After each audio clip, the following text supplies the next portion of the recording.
Rapper KaVonte Carthron was a wayward soul who was all about drugs, bling, gangbanging, and getting paid.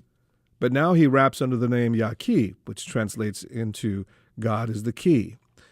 Yah-Key lays it down Bible and verse on his new compact disc, Back Home. And although he raps about God and the gospel, he doesn't care for labels like Christian rapper or spiritual artists. He considers himself an inspirational rapper, period. Yah-Key recently joined us to talk about his music and his path to faith. He begins by telling us about what first inspired him to get into the rap game. Back then, I wasn't really a rap guy. I was more cool, laid back, wanted to play basketball and just trying to get money and good grades, just trying to do everything. And, one of my English teachers, she always told me that I was a great writer.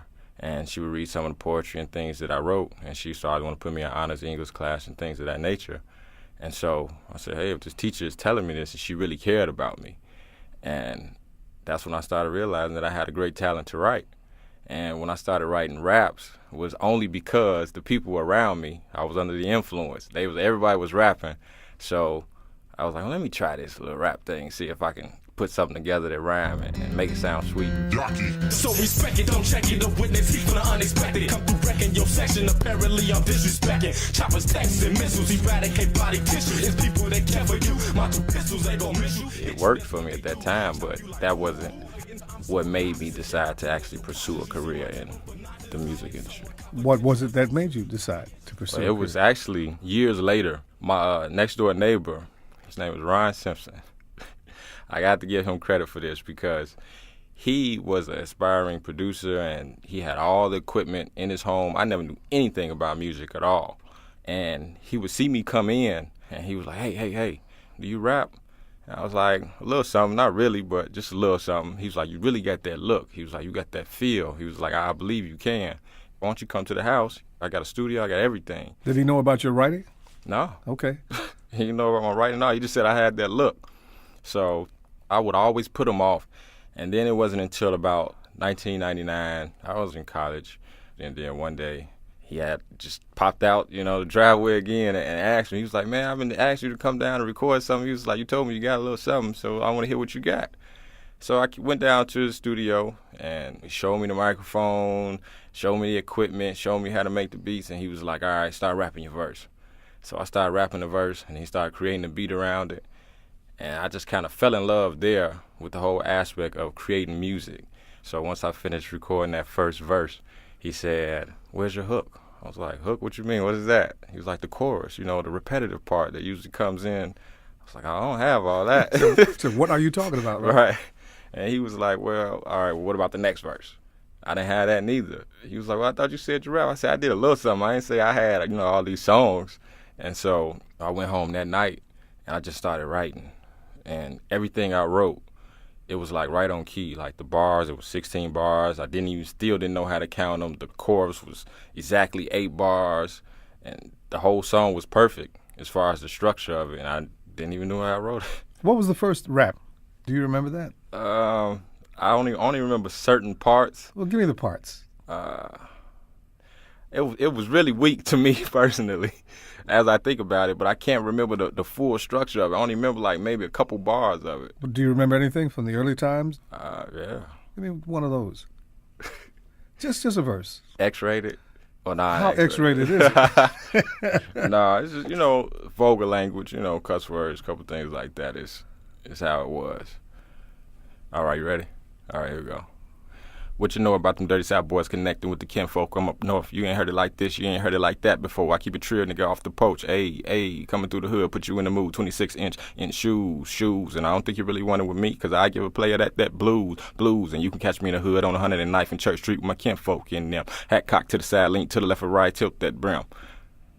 I can't even think that fast. I want to flash back for a minute to the dark side. You got into thug life for a while. You said you had some near-death experiences. I read that, too. What happened? Oh, yeah. Well, it basically happened in a period of less than 2 months. The first time, I was making a run that I wasn't supposed to be making.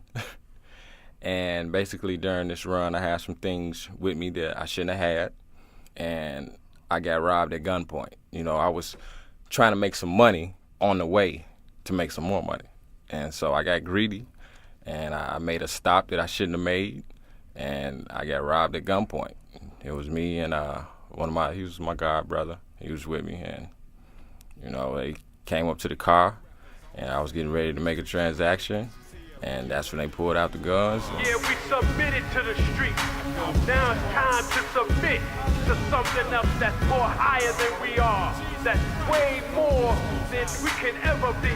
The Creator. They was trying to get my jewelry, the cars. They had the gun on my brother, and it was actually, on the south side, and it was kind of sort of by the Beverly area on 103rd and Western, and it was just kind of tripped out because I'm seeing guns in my face, and to my brother, I call him my brother, he was my god brother, and I was lost for thoughts.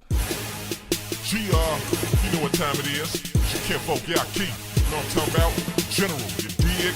10-9 Church Street. I know some things we do out here, you know what I'm saying? We just gotta deal with it like to accept that. And the police had actually rolled past because it was off a main street.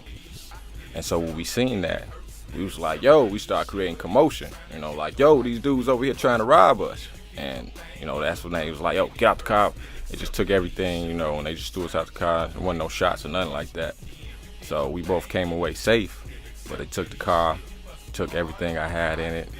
And, the worst thing they say can happen to somebody that's in the game selling drugs, anything like that. If you take their work from them, they mad. You already know who it is, kicking in your front door. They call me out to the key, better known than y'all as kinfo. I'm from Chicago, we love the juke and hustle, Charlie. Plus up on the block, on the weekend now, we flex that muscle, Charlie. For the first time when I got robbed, my mother, she found out about it. My grandmother, they would always pray for me. They always talked about God. I never grew up in the church, but, I always knew there was a God and Jesus. I never really understood all that type of stuff, but I knew they prayed for me and they told me about it. And when they started seeing the things that was happening to me, that one thing, my mother was telling me, look, God is trying to talk to you and he's trying to tell you something. And you need to open your eyes, open your ears and listen. He's not going to keep warning you. I know how things happen to you. And things happen to you basically in threes. This is your first time. So when you get to your third time, it's really a bad situation for me. So I just continued really living my life under the sun. I was like, yeah, I understand, Mom, blah, blah, blah. So we talking a month and a half later. They took that car. It had rims and sounds and TVs, all of it. They shot it up and everything. Insurance company called me. They was wondering if I was all right. They apologized. And I was like, oh, I'm all right. And they was like, well, your car was horrible. They thought I was in it. So I was just like, whatever. And with the mentality that I had back then, I was like, yeah, y'all took the car, y'all took that. I'm just going to come back harder. So I bought I didn't even buy a car, I bought a truck, Navigator. Cause all we used to riding is them heavy Chevys, man. Dual exhaust, candy painted, upgraded engines, man. Now it's time to graduate to some old other age. Cause everything got flipped, it's so serious. Navies, Hummers, and Lacks, chopped with the slant in the back. Range Rovers, Tahoes, riding. Do the same things back in there, TVs, rims, sounds, everything. It's the same thing over again. My mother, she just kind of looked at me like, I just told you, and you're going back and do the same thing. And like I said, it was a month and a half later. These guys, they actually came inside a restaurant that I was in. I was just getting some food, had a lot of jewelry on, and they came inside the restaurant, put a gun in my head, said, you know what time it is? And I thought about, what my mother said to me, about getting my attention. I was like, again? And this is less than a month and a half? This was starting to make sense. Yeah. I hear you. So it was tripped out because there were people in the restaurant eating, and some guys had burgers in their hands, and it was like a movie almost. You see the burger just drop out their hand because they couldn't believe that these dudes came in there with guns. I'm talking 357s, some big guns, and people was just like, wow. And when they left, I'm looking around like, ain't nobody gonna call the police, ain't nobody gonna do nothing. Everybody just sitting here. Finish the hamburger. That had fell on the floor.